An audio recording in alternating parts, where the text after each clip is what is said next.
welcome back to On My Terms, episode 2. It's been a long time. Actually, the reason why it's been a long time is because I got a new job and I've been adjusting to it, and I've been also involved with other things outside of work, so they've been taking up of my time, and also I've been dealing with tough new first guest. She has a tough schedule. She's a college student, which is understandable. So she has a lot going on. But is that funny? But anyway, no. But she has a lot going on, so that's why it took us a minute to even sit down. Person. She's a busy person. She's a senior in college, which is crazy because I was a senior 2 years ago. And now she's going to be a senior. By the way, I don't even think I said it. This is my sister, Alexandra. You didn't even introduce me. You're just like... It's like, oh, she goes to college and she just lives here. No, this is my sister. Her name is Alexandra. We have the same last name. We have the same father. We have the same father and mother. No, just kidding. We're 2 years apart, so technically she doesn't think that makes me older than her. So we're the same age. We're technically the same age according to her. But one of the big reasons why I wanted to bring you over was because I wanted to talk to you about tech. And the reason why specifically tech was because you are graduating from college with a computer science major. And to me, that was very interesting because I think that it kind of embodies my message of On My Terms, because you're going into an industry that's not with women. There's not that many women, not a lot of women of color at that, not a lot of Mexican American women at that either. So, that's why I wanted to come have her talk about her experience and just even beginning to enter the industry, because I know that it's already probably difficult from her experiences thus far, especially with internships and the connections that you have to have made in this career. And then also kind of talking through the tech industry itself, because me and her, we get into these conversations about, tech, what's going on in the world, and like the implications that it has to our existence. So yeah, I don't know, like, I guess I could start off by asking you, like, how did you get into tech? Why did you get into tech? I think you have an interesting story as to why you got into tech, actually. Yeah, I always tell the same story. Because in your interviews. No, not my interviews. I stopped using it because it's like we talked about how like you cater your like, oh, who are you type right. of response depending on like the company and what you hope to do there.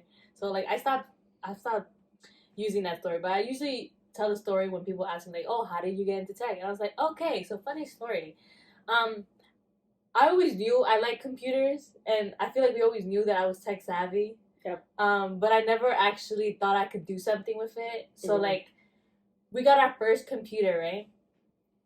I love that computer. PC 2000. We got it 2006. Like monitor with like shit was like 10 pounds. My parents didn't even wrap it. Me and her had gone to Mexico for my aunt's wedding, and we came back, and my dad's like, "This is your Christmas present." I was like, it's okay. a box. And we didn't even know how to assemble it, so we had to. We didn't have internet. We didn't have internet because so we were just using Paint. Oh, how long did we have that for? I feel like we had it for a while. Like maybe more than 2 years, maybe 3 years. My parents bought us a computer, and we had it for 2 years. No internet. We literally would just go on and use the Paint feature from Windows. I'll pop up a picture of what that looked like, or that feature. If you're, that's how you know you're getting pretty old. But we used to use that, and then also, what was it? The pinball. One thing that that sticks in my mind when I think of that is, there was this one time we were trying to trace pictures on Paint, and it was Vanessa Hudgens, and like we were trying to like trace it. But yeah, anyway, we're artists. Yeah, that's right. We're innovators. But yeah, I kind of always knew that I was like tech savvy, but I never really knew that I could do something with it. And for the longest time, I didn't know what I wanted to do. Like, if people asked me like, oh, what do you want to do when you grow up? I would be like, oh, I want to be a pediatrician, a dentist. Oh no, a lawyer. Oh my god. And it would just change. Cause I was just like, I don't know what I want to be. Like, it's hard because we technically, so a little bit of context. My parents immigrated to this country. We're first generation American, so like our job aspirations were very not limited, but we also just didn't know what was out there. We were like, okay, I literally I joke about this. When I was younger, I really wanted to be in the military, and I don't know. Now looking at it, I'm like, I'm doing that. But like stuff like that, like we just didn't know what industries were out there, and so I think, okay, go ahead. And you said you were saying that. How did you kind of came about? Oh yeah, tech? So I came about tech because my 10th grade year, yeah, my 10th grade, in 10th grade, my English teacher piloted a web development class. Mm-hmm. So like CS courses were not offered at my high school, but my English teacher thought it was important to like to expose us to tech, especially because like it was like that was the time when it started creeping up and it was rising. So she was like, oh, I need to show you guys what tech is, especially because like there was nothing of that sort in high school. Right. So after going through that class, like I remember being the only student that was just like, yo, I like this is so fun. And other students, no, because it's like other students found it like frustrating. They were just like, oh, I don't like this. Like, oh, why do I have to do that? Why do I have to do this? It's just like, this is so like tedious. Like, I don't want to do this. But I was like, I like this. Like, I like the idea of being able to create something from scratch and kind of like start it with just like all lines of code. I don't know. Right. So after taking that class, that's when I started to like be like, okay, this is what I want to do. I started looking into like programs that I can go to like after school or in the summer. I ended up doing Girls Who Code at Columbia. I did it for a whole year, so I did it for like 2 semesters. Mm-hmm. And I also went to RPI. I also did this coding camp with NYU, like nearby here in the school. And it just continuously exposed me. I was just like, okay, it just reassured me that, okay, this is what I like to do. I like doing this. And so I applied to college, and then I was like, I want to go for your science. And then I was like, okay, I know what I want to major in. I mean, I think that you're right. You kind of like, we kind of knew that you wanted to be in tech because I think you mentioned to me this one time that you were like, you like to pick things apart and understand why they were built the way that they were built. So like if she found something, she would like the things that she would be innovative about. I think there's a component of creativity that requires you to be good at social engineering, or no, not social engineering, computer engineering, because you have to be creative. I'm assuming. I mean, or is it kind of like straightforward? Would you say? So it depends, cause like just like how like there's different levels of it. So it's like in computer science, you can do more stuff in it. Like we talked about it. Like you can go into health. You can go into like finance. You can go into marketing. All these other like things. So it's like there's not one way. Like if you want to do more creative side, like on the creative side, like you might do like front end development or like mobile app development, where you have to like really focus on what the application looks like so that people like it and enjoy it. Right. And I think you mentioned that you started seeing the different possibilities through you obviously had those internships and those connections that you made through those programs, which I will be adding those resources either on the bio of this video or also on the Instagram page of those programs that you applied to, because people don't know where to start. Like if someone is interested in tech, they're like, where the fuck do I where do I start? Like where do I find this? And I think it's important just to share that information and not like gatekeep it, because already there's so little women in the field itself. And on top of that, especially in inner cities, there's no exposure to computer science programs at all. Very limited. Yeah, very limited. It's just like external organizations that okay, let's offer this to like everyone, because it's really hard to get that in schools because funding, like you need to have computers to like be able to learn how to code. You can't code on like piece of paper. Like you need a computer. So like if your school doesn't have a computer, then you can't do it. Right. And it's crazy because we'll talk about this a little bit later, but you know, there's that discrepancy and that inequity in technology is why one of the biggest issues why we see inequity in both the space of technology, of who's involved, who's coding, who's being these software engineers, and what they produce and that goes out into these communities, and sort of what that kind of reflects. No, what that reflects about the society that we exist in, and also the society that they're creating in coding certain things or like creating certain products. And then I think, you know, you got into college, right? I think one question I would say is, when did you realize that this industry lacked spice, lacked diversity, lacked any sense of like, where are the women? Where are the women of color? Where are the people of color? You know, in college. Right.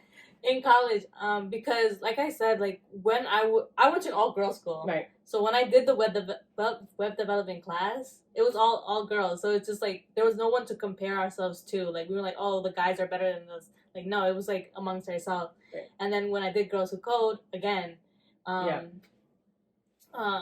was like for girls, and like same thing with the like the other program.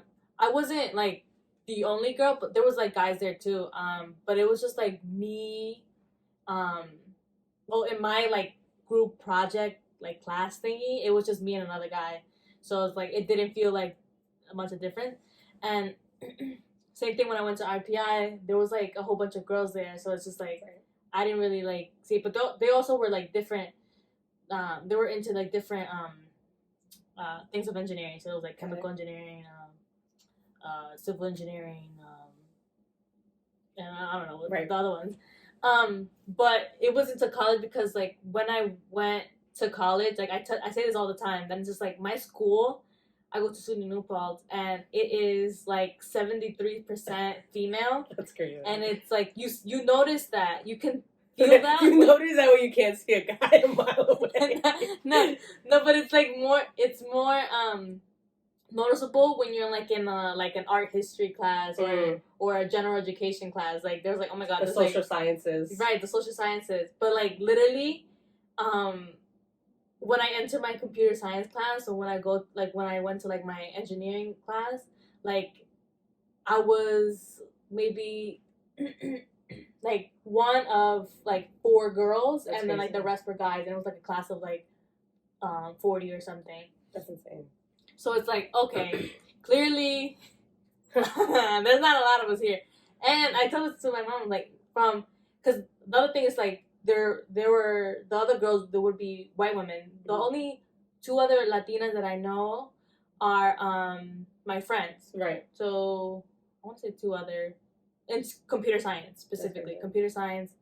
And the only time that there was a black girl in my computer science class was like a couple of times, because that was her minor actually. So I only saw her a couple of times, but she was the only black girl that I knew that was in the program, and I can't think of anybody else. That's crazy.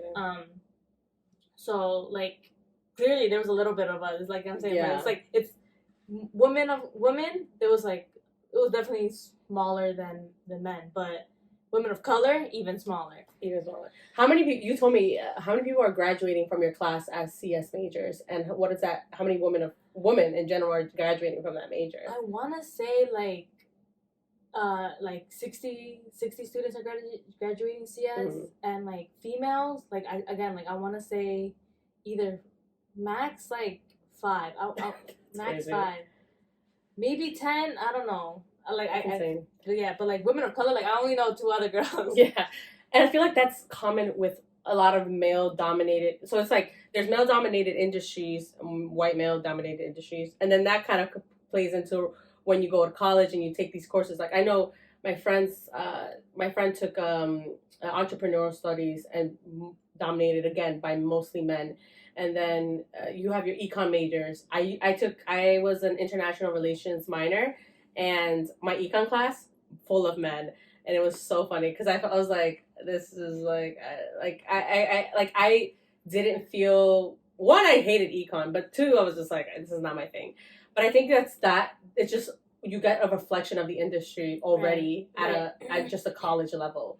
I wanted to ask you if and then impacted how you went about getting internships or finding opportunities that help build up your portfolio, because can you talk about what it means to build up a resume even for a college student to be ready for the job market once you graduate, because she's in that process right now, like she is trying to build her resume. What does a resume look like for a computer science major, and then also what kind of obstacles you kind of came across in building that resume throughout your 4 years.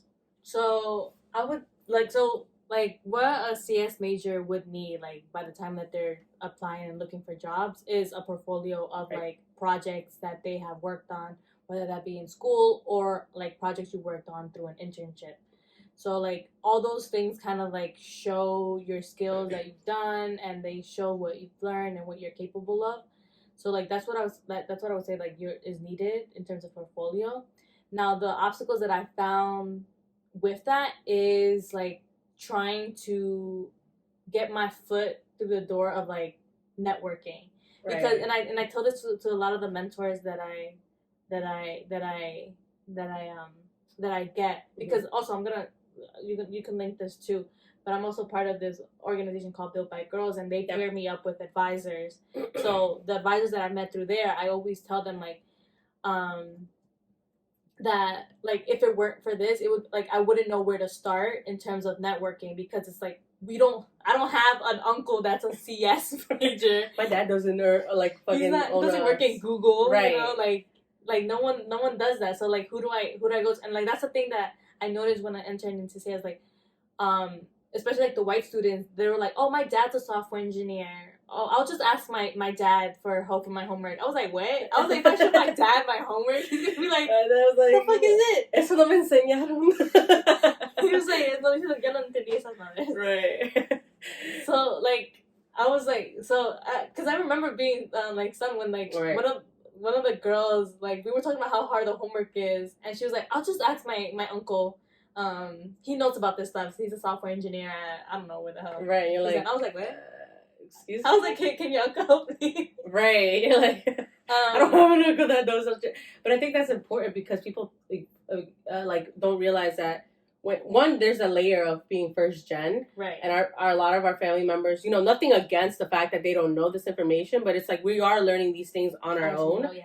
And I think me and her constantly have conversations with my mom and dad of being like, we're in these industries where we don't know sometimes where to turn, because we feel like we just don't know. And sometimes it's just about asking and like networking. But networking is so important, honestly, when it comes to finding a job out of college, because it's sad to say, but sometimes it's who you know, and rather than what you know. Right, because someone needs to advocate for you. Like, right. It's not like, because there has been a lot of I've heard a lot of people say that like it took me so long to find a job because I would send in applications, never hear back. Right. Send in applications here, never hear back. And it's like the people who got the job is because they either knew someone or they talked to someone that it was in there and can like advocate for them. So it's like we don't talk about that. That you like you need to have some connection industry. Or just like not even like connection, because it's just like, oh, like you talk to this person, they'll get you in. Like, no, it's just like being able to advocate for yourself with that person. Right. Like, be like, oh, like, hey, like email a recruiter, be like, oh, hey, like this is why I want to go in, and then like that's how they get back to you, and that's how you get yourself noticed. Stuff like that. Yeah. But no.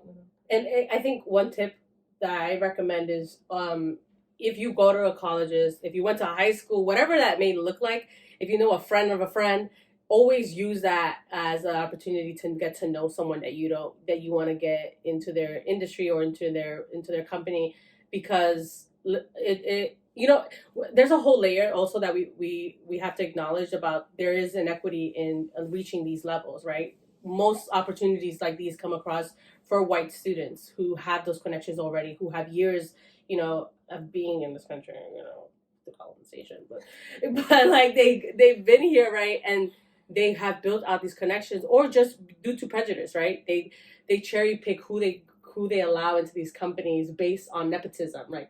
Oh yeah, my son, is from school, very average, mediocre kid, plays on the lacrosse team, but I'm gonna get him into like the best like tech company or bank or whatever that looks like. And it's like those things. It's like I think that there's actually this is really random, but I want to bring her as a guest in the future. And there's this one a woman who had who's like a couple years above me, and in college, and she had mentioned you have to work twice as hard to be as good as them.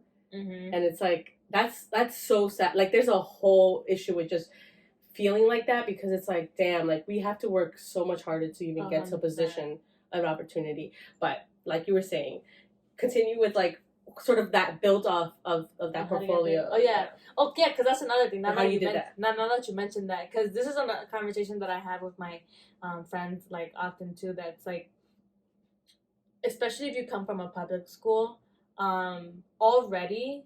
No, I don't want to say already, because I feel like some public schools like have better funding than others. But like, if you come from a school that's low funding, which I came from, like right, a lot of the like how do you say like the stuff that they teach you, like depending on what school you go to, like it can be really hard to maybe get the full scope of things. Like I'm talking about, like for example, like foundations, like if one, like I'm talking about, like I'm thinking about like math, for example, right? So like not getting the like the right essential foundational skills, to build off of potentially building a career off of that. Because a lot, like the curriculum that I encountered in college was very like, okay, you're ready to teach yourselves and you're gonna get this in like by the end of the semester, and I'm not gonna say a thing, I'm just gonna assign you work. And I'm like, what? Like, excuse me, where's the step A and B? Right, I'm just like, wait, excuse me, like I'm confused. So like that was a lot of adjusting too, because I'm like, because they expected you to already know certain things. They expected me to know like a whole bunch of things. I'm just like, I didn't have like fucking like CS1 in fucking high school AP classes. Like no, like yeah, do they have AP classes for computer science? They do have AP. Probably like in specialized high schools. Computer science B. They have it in some public schools now. I'm starting to see it that like things are changing. I definitely see that things are changing. Right. But it comes because of people who advocate for it. Right. Like for example, teachers who advocate for clubs of like girls who code clubs to be started in their schools. Right. Or like for example, like my teacher who piloted a HTML and CSS class. So things are changing, but people are advocating for that. It's not the state that's saying we need to teach everyone how to code. Because they're just like so black. Because fun fact, not fun fact, but New York City has publicly been known for being one of the most segregated school systems ever. Like you have things like specialized high schools where kids are paying thousands of dollars to take these tests, and we're here like they tell us, yeah, just go to take the test, you'll be fine. Right. And then you have like this one kid right next to you, like having a full blown anxiety, and you're like, should I have anxiety? Like I'm confused. Yo, I thought I was smart enough to pass this thing. Yo, this reminds me to the time that I took the test. Like I think I told you this before, where we were taking my test, and this kid on the on my right, oh yeah, his test like falls or something. I don't know. And I guess he gets scared that I'm gonna cheat off of him because it's the type of desk where he like that, like have the little cubicle thing. So, but it's on the left. So he was like a left-handed boy. So I guess he was so scared that I was gonna look at it because I went like this because it fell, because I was like, oh, I might be able to get it, but I didn't think I'm gonna cheat. I don't have enough time to cheat. Right. But anyways, like he gets scared and he like tosses himself out of the chair. to get his paper. And I'm like, bro, I could have just chill, given bro. it to you. Like, give us a whole concussion just for that. Look, these kids depend. Like, if they don't get into specialized high school, they feel like they failed life. Like, that's how they feel. Like, I remember my dad. Failed life without me. When we went. My dad took me to like his immigration lawyer because they were in that process, whatever. And in a separate room in that same building, there's like a glass door. They had a bunch of kids just studying and for the high school specialized test. Yeah. And I was like, whoa, like, and my dad asked, and they're like, yeah, their parents pay like $1,000 a month for their prep. And you think about it, because it's like we have that already for like SAT prep. Like we saw that, like I think me and you were pretty good about like finding things, whatever there was out there in terms of getting resources to prepare for the test.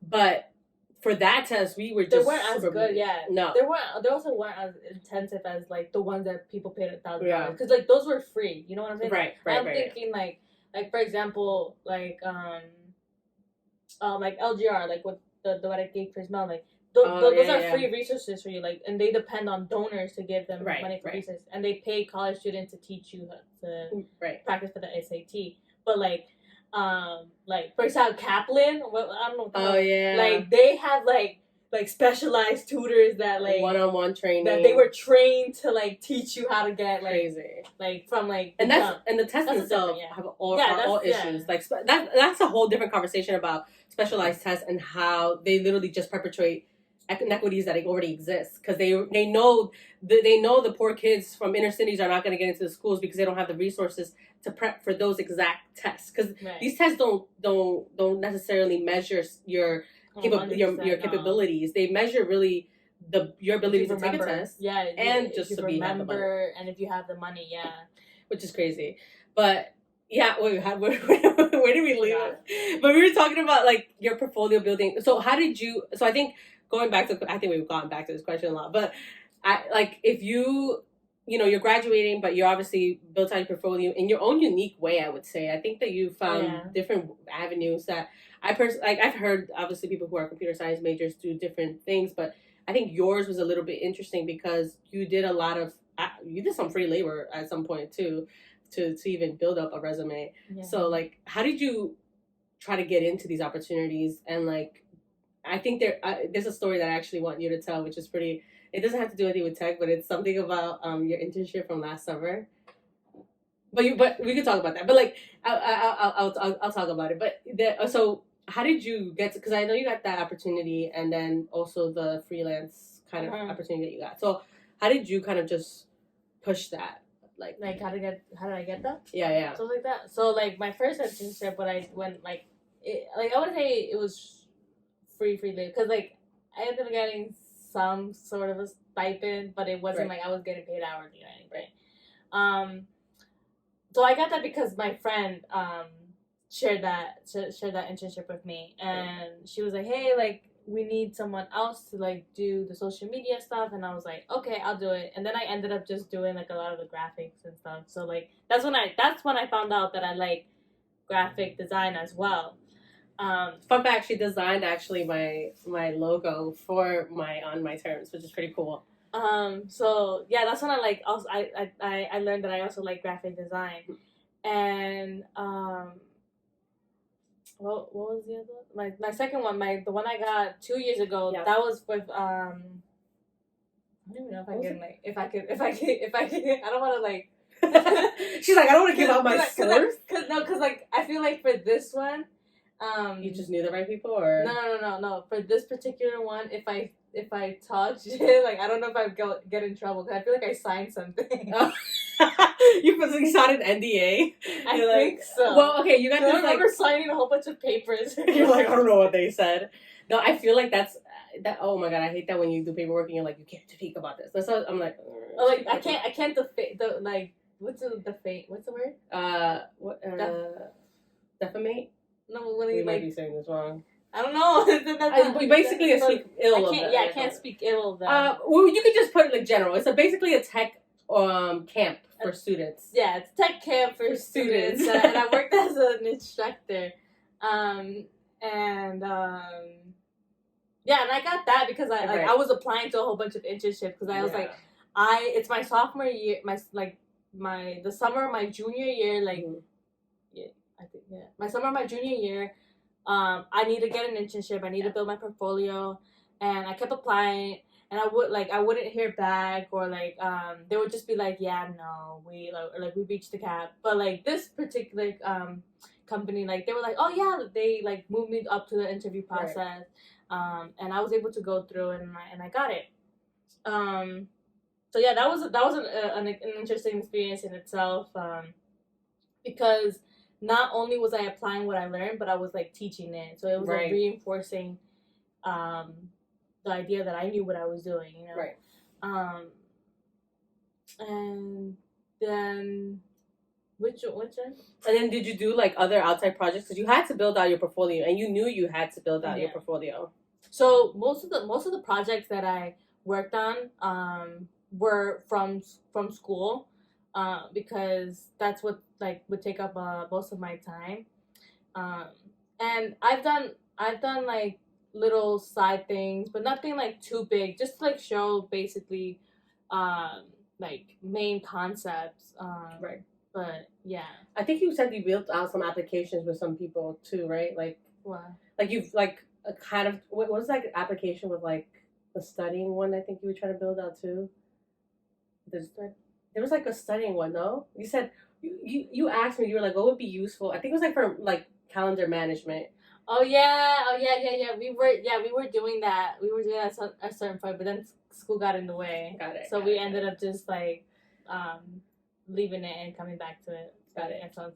You didn't get back to it. So what do you see as the next steps in the? This is not no pressure because this probably gives her anxiety. But what are the next steps in terms of now thinking about going into a career and like finding the right people to talk to? Because I know that you've been talking to a couple people, like you've had a lot of conversations with mentors and stuff like that. Are you like nervous for that?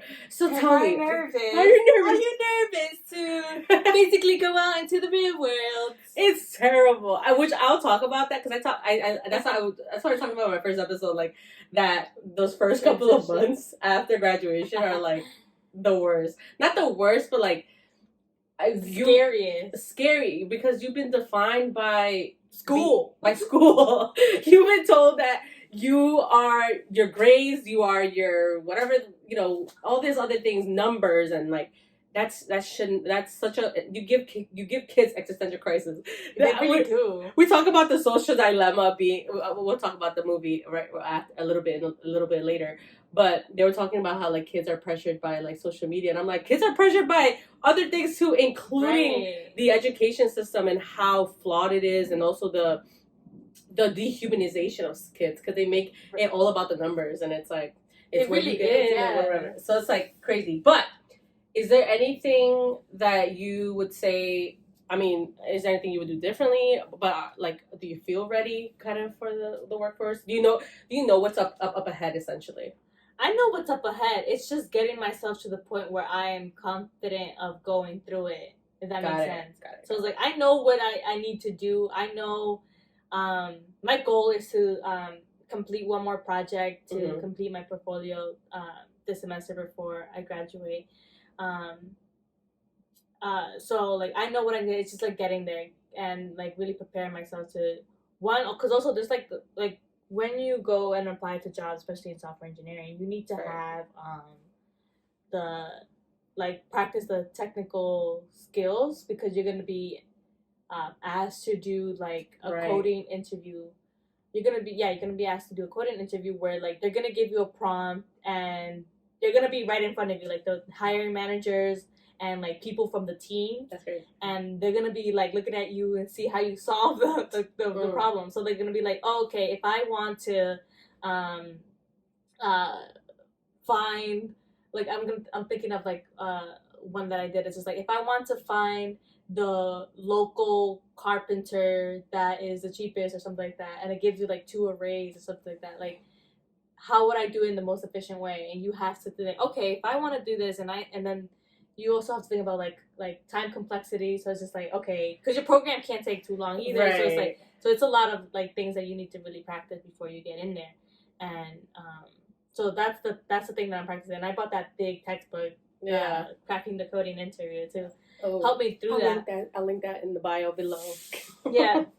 But that's interesting because I think one of the things that I wanted to talk to you about, which I pulled up an article, which I'll also Wait, it wasn't done. Oh, sorry. Go ahead. Oh, sorry. I was like, wow, okay. So, like, apart from, like, prepping for the coding interview and finishing that project is also, again, talking to people and being confident in advocating for myself, because this has been told from a lot of my recruiters, a lot of my mentors and, like, managers and supervisors. They're just like, you did this. You did, like, something, because I know, like, looking back, I know that I do more than what I was asking me. Right. But I don't mention that I did it. I just say, like, oh yeah, I did this, I did that. But it's just like, no, what I did created an impact on the company. Yeah. But sometimes I don't know how to articulate it in a way that, like, serves me in, like, you know, like, and showing your skills, essentially. Yeah, or, like, just, like, simply, like, advocating for me. So that's something else that I need to practice. And that's something that I've been talking to one of my most recent advisors. Just, like, I want to get to the point where I can talk to, like, someone that, like, from a company that I'm interested in, or, like, someone who has a position that I would like to have, and I want to be able to talk to them and basically tell them who I am, and tell them what I want to do, and how, like, the relationship between us can, like, help me get there or something like that. So, like, because those conversations, those aren't that you come in and say, hey, give me a job. No, you have to build out those relationships. You have to be like, hey, you know, I literally whenever I write these emails, I'm like, I'm an eager young professional. Like, it's so cliche, but it's like it gets them to, like, actually feel like, oh wow, like, this kid is, like, hungry for it, which is, like, you know, the whole capitalism thing. But you're like, this kid is motivated to go in ahead and move into the industry. And that's how I got a lot of conversations when I did my job transition recently, where I was talking to people. I was like, listen, I want to transition out of my current role. Like, what can you tell me about your industry? I'm really interested in that. I bring X, Y, and Z, and being prepared for those calls, I think, will help out a lot, because they'll know. They'll be like, okay, this person is prepared, or this person is kind of wasting my time. Because sometimes people don't play with their time, and that's, like, you know, you gotta be respectful. There are some recruiters that just, like, that they have an attitude or something. Right. I'm just, what do you want? Like, oh my god. What do you bring to the table? I remember I went to a conference one time. I'm not gonna say the company, but there was a recruiter that I was like, hey, I'm interested in, like, applying to your software engineering internship, because I was, like, a junior at that time. I'm interested in applying to your internship. And then he started, like, mocking me, and he did this with, like, because there was, like, Ew. I had a conversation with with all the other people that we went with, and, like, everyone said, like, yo, he was so rude, and because my experience with him was, like, he was being, like, mocking me, like he was, like, I thought, like, I was having a conversation, and he was, like, he started, like, snoozing. I was like, what, sir? Oh, but no, are you lying? No, I'm not lying. You have to tell me who this company is. Okay, I'll tell you. Okay. I'll tell you. But, like, that's they were like, I was like, what? I was like, did I say something wrong? Like, oh my I'm god, confused. that is so gross. And, like, I feel like, what if you, like, go to HR and be like, excuse me, your recruiter was really disgusting. That's, like, that's their job. They're supposed to recruit people. What the hell? Then again, like, I guess, like, this company was really big, so, like, they didn't want to, like, they just show face. They just show face, exactly. They just show face, because it's like, I already got, like, all the I already got the MIT grads. Right, I already got the MIT grads. Like, we don't need you public school kids. Oh my god. Wait, what was this conference at? Massachusetts. Did they know that kids from public schools were going? Yeah. That's crazy. Yeah. That's so disgusting. That's gross. But I was like, so confused. I was just like, All right. I was like, guess I'm not working here. I hate that. I had a guy in an interview one time yawn in the middle of the thing, and that just like if you are ever interviewing someone, if you are ever giving someone a conversation, what? Don't be disrespectful. That's rude. Like we're already nervous. We're already nervous to talk to you. Right. And he went like. And in the middle of my answer, and I was like, then again, it's just like if someone does something like that, then automatically leave. Like that's not the work environment for you, because then that just means that they specifically want you to like work for them. Like I'm talking work. Like it's not like a mutual thing. Because I feel like in good jobs, like it would be like a balance. Yeah, mutual respect for your work, for your labor, for your labor, and like. And that's something that's something else that's hard to find. Yeah, that's hard to find. That's another thing that like happens a lot in offices. That's just like people don't have that mutual respect because like they're from like I don't know. They're like, I worked hard here. I went to Harvard. My dad. I was like, ma'am, listen, you're not paying me enough. I feel like that. You know what's crazy? Did you hear about? This is random, but did you hear that Costco actually like increases the minimum wage every year for their employees, and like their managers make $78,000 a year, which is like I think that's Costco. Like apparently they rank pretty good. I'll link the article down below, but I heard that Costco apparently like they give people good things. So I mean, hey. If my job don't work out, no, I'm just kidding. I'm not kidding. But they pay like hourly, isn't that like hourly? I think they do, but they increase their minimum wage every year to meet the standard basic needs of living. Yeah, which clearly is something that's an issue, and up to discussion recently with our news and stuff. So that's a whole mess, but. I think one of the things I wanted to talk to you about, because you actually kind of leaning into what we're going to be diving deeper into, which is how lack of diversity and the impact that has in tech. It really does. I have a couple of statistics that I want to read out that I got from the built-in website. The title is called Women in Tech Statistics for 2020 and How We Can Do Better. So a couple of statistics here. 48% of women in STEM jobs report discrimination in the recruitment and hiring process. Black and Hispanic women who majored in computer science or engineering are less likely to be hired into a tech role than their white counterparts. This is not to make you nervous. What is it? Black and Hispanic women who majored in computer science or engineering are less likely to be hired into a tech role than their white counterparts. That's disrespectful. Other things.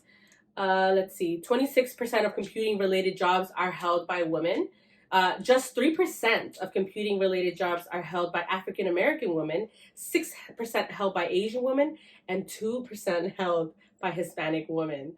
That's insane. I believe that. And then 50% of women said that they have experienced gender discrimination at work, which I'll get back to actually, because I want you to talk about a couple of experiences you've had in your classroom. Oh my God. And then 43% of Americans believe women create a safer, more respectful work environment than men. I feel like that's why, because it's like that environment, just like toxic. And then only 5% of Americans believe men create a safer workspace. Positively, women's earnings are outpacing those of men when it comes to high-skilled jobs. Wait, what does that mean? Are outpacing those of men. But yeah, no, I think those are interesting statistics to even read, because you're getting a perception of how just bland, let's just call it that, bland the industry is, and we'll get into what that looks like and the implications that has into our daily lives. But first, I want you to talk about your experiences, because I've heard your experiences in the classroom and how crazy they are, because it is a male-dominated classroom and industry. So yeah, tell us some experiences that you had. I don't know. Yeah.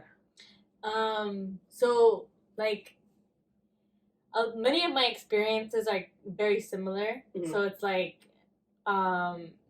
it's like the guys in, like, for example, like my group, like talking over me, or like for example, if I had a question, like it could just be like a simple question, and I'm just asking for like a definition, like a clarification, and they'll like dumb it down. Like I didn't ask for all that.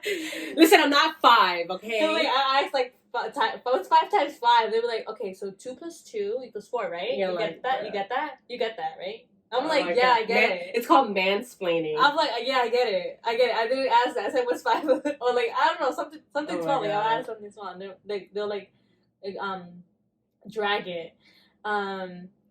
Or again, like this expectation that like their experiences are my experiences. So when they talk in like when they're talking amongst themselves, they kind of expect, not expect me, but like they're kind of like for example, I'm trying to think of, like they try to use, and I feel like this is a thing in general, like CS majors, they use a lot of jargon. So like, and I'm like, what is that? And then like they're kind of like, you don't know what that is? I'm like, damn, wow, didn't know what that was. Damn, Andrew, I didn't know. God damn it, like stuff like that. And I'm just like, okay, first of all, your experience are not my experiences. I mean, like, not to like say like all guys are bad, because there were definitely guys who advocated for me. Yeah, who advocated for me. Like they noticed that like, oh, that kid like really dragged it. Like, let me stand up for her. Like, they would respond and be like, okay, like, and they would explain it to me, or they would be like, she like, yo, like just explain it to her or something. Right. So, but like experiences that I have, guys, is like that. Again, like they mansplain things. They get like mad when I get something that they didn't. Oh my god, you told me this. I told you this. So like I got a job tutoring, and the kid like wasn't really happy with that. Like I remember feeling so uncomfortable because I was in a room with my tutor and two other my other classmates. And he was like, why did you get it? And I was like, I'm Warford, the fuck? I was like, what? I felt so uncomfortable. I was just like, because at that very moment, I was just like, cause for a second, I was like, why did I get it? I was like, why is he asking me? You get imposter syndrome. And I was like, fuck. But I was just like, and then I told my advisor about it, and she was just like, tell him to come over here and I'll tell him why he got it. Damn. And I was like, that's you, her. Right, I was like, because, like, he got me for a second, because I was like, why did I get, like, why is he so surprised, like, it might, like, you know, so, like, that happened to me, again, like, with the jargon, and, like, I would be like, what is that? Yeah, just like, trying to clarify. You don't know what that is? I'm just like, They act like you're, like, stupid or something, and you're like, bro, I mean, we're in the same room. I think that's what they don't understand. I hate when people do that, because it's like, no, especially white men, when they're like, you're in the same room. We're in the same place right here, right? Right. Clearly, we're both capable of being in this room right now. Exactly. So I'm asking for a clarifying question. That's all. Right, and I feel like everyone, especially in like CS, you don't know everything. So it's just like it's bound to happen that you need a clarification, or you need someone to explain something. But it's like for you to kind of be like, oh, you don't know that. Like damn. Like, all right then. Should I not know something? Like, I'm confused. Right. Like, is it wrong to not know something? Like, it's the and also like the bro culture. Because of that, like, a lot of the times, like, I would be in these groups, and I'm just like, it like they're talking that they were in the locker room, and I'm like, can you not talk about that? Because like I don't feel comfortable talking to you guys about whatever the fuck y'all talking about right now. Like, yeah. It's like not even like, bro, we're not even there. We're not even right. Like, first of all, can we focus on the project? Because oh my god, because I'm here for the project. We're not friends. Oh my god, that would remind me of like classes I would take, and there would be like all the it was mostly like, we're not trying to say like all white students. What we're saying, like, listen, this is the majority. We went to PWIs, predominantly white institutions, i.e., a lot of white students in our classes. And there was one class I was in anthropology, and I was like in a group, and they were all talking about a frat party they went to. One kid was hungover, and he was talking about, yeah, I did the homework, and I was like drunk, blacked out. I was like, what?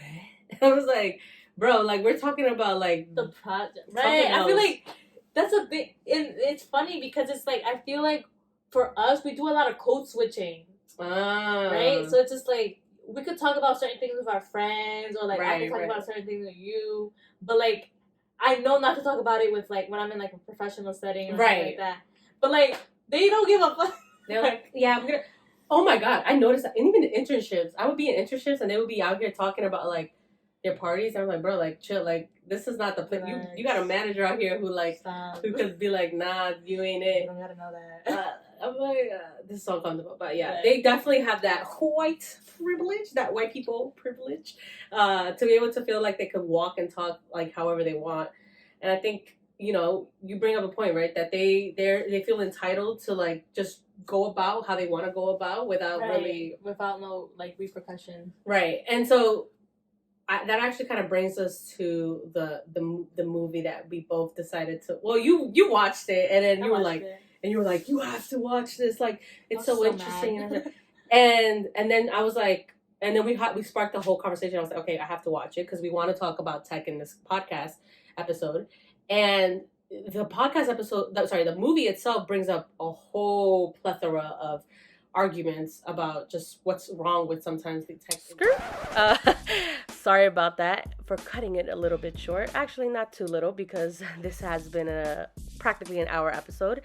But I wanted to cut it because we actually ended up spending another hour talking through the documentary, The Social Dilemma, on Netflix. But I guess we kind of left it as this episode being the focus of how my sister came to be in her career of computer science and sharing her experience as a woman of color in the industry.